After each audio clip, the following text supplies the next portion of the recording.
ہمارا چینل فیضان پنجتن کو سبسکرائب کریں، لائک کریں، بیل آئیکن بٹن کو دبائیں۔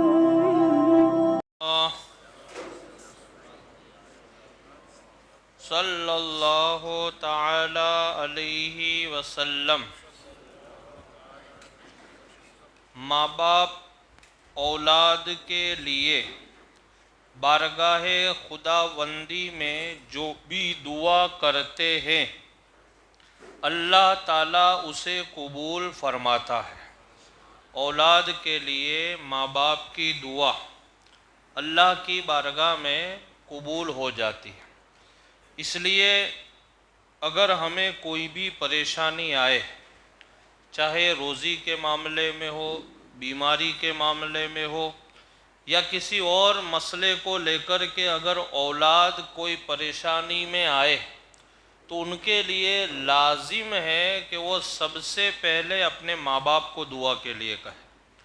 اس لیے کہ ماں باپ جب اولاد کے حق میں دعائیں کرتے ہیں تو اللہ تعالیٰ اس دعا کو قبول فرماتا ہے، وہ دعا کبھی رد ہوتی نہیں ہے۔ اب مان لو ماں باپ کا انتقال ہو گیا ہے تو اب کیا کریں گے؟ تو اس کے لیے بھی سرکار علیہ السلام کی حدیث پاک انشاءاللہ العظیم کل یا پرسوں کے درس میں وہ حدیث پاک آئے گی کہ سرکار علیہ الصلاۃ والتسلیم ارشاد فرماتے ہیں کہ اگر ماں باپ انتقال کر جائے اور آپ کے اوپر کوئی ایسی تکلیف آئے تو ان کی قبر پہ جاؤ اور وہاں جا کے ان کے لیے ایصال ثواب کرو، مغفرت کی دعائیں کرو۔ ماں باپ کے لیے اولاد جب مغفرت کی دعائیں کرتی ہے تو اللہ تعالیٰ اس کی وجہ سے اولاد کی پریشانیوں کو دور فرما دیتا ہے۔ اور اگر ماں باپ میں سے دونوں میں سے کوئی ایک زندہ ہے تو آپ ان سے بھی دعا کے لیے کہو۔ حضرت ابو ہریرہ رضی اللہ تعالی عنہ سے مروی ہے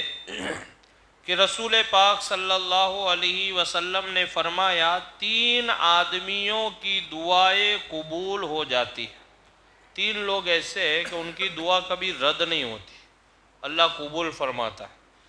سب سے پہلے دعوت الوالدی و دعوت المسافری و دعوت المظلومی، جس کا ترجمہ یہ ہے والد کی دعا اولاد کے لیے۔ سرکار فرماتے ہیں کہ اگر والد یعنی باپ، ماں باپ میں سے باپ یا ماں، لیکن سرکار علیہ السلام کی حدیث پاک میں الفاظ ہے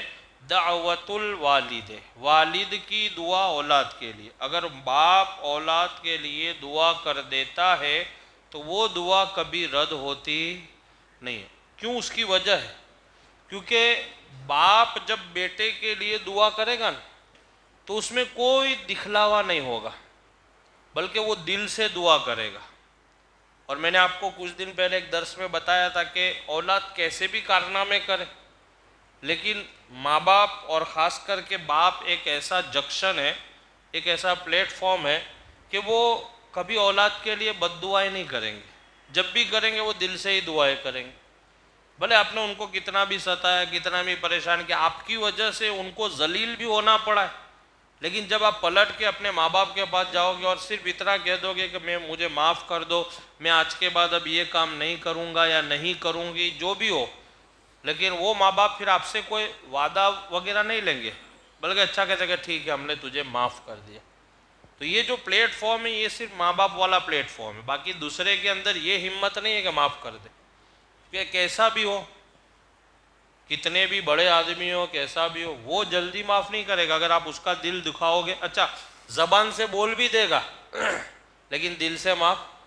لیکن ایک ماں باپ ایک ایسا جنکشن ہے کہ وہ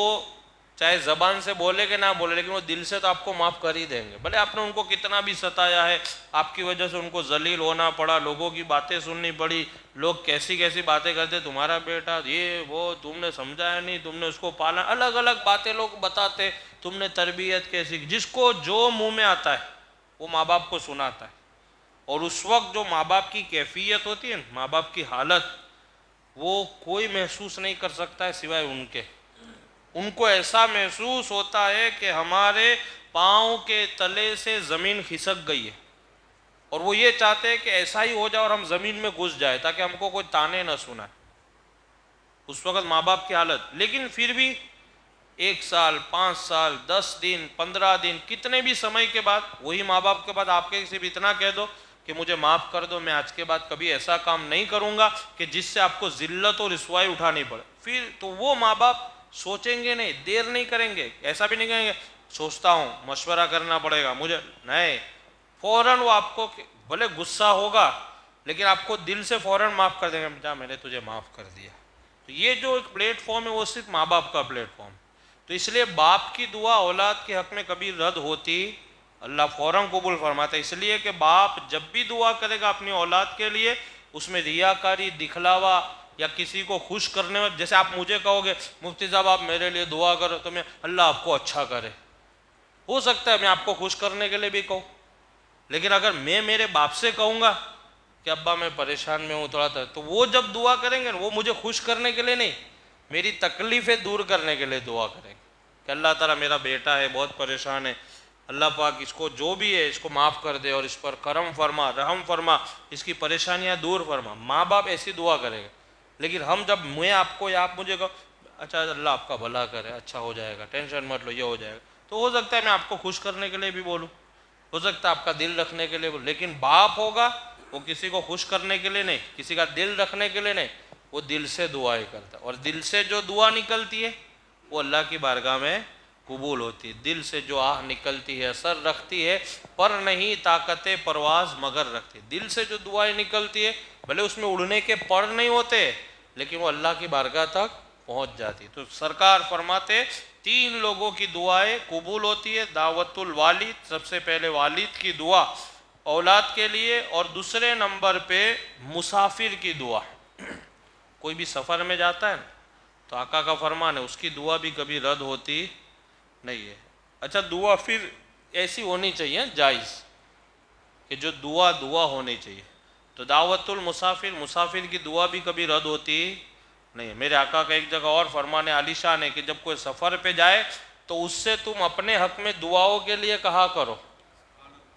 اس لیے ہم جب کوئی حج میں جاتا ہے، عمرہ میں جاتا ہے تو ہم دعاؤں کے لیے بولتے ہیں، کیوں؟ وہ بہت اچھے سفر پہ جا رہا ہے،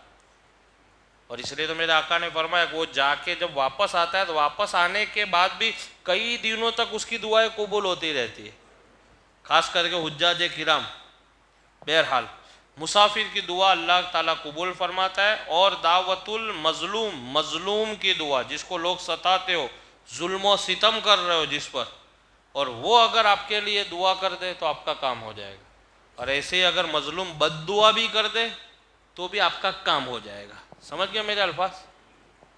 مظلوم دعا کرے گا تو آپ کا کام ہو جائے گا، اور بد دعا کرے گا تو آپ کا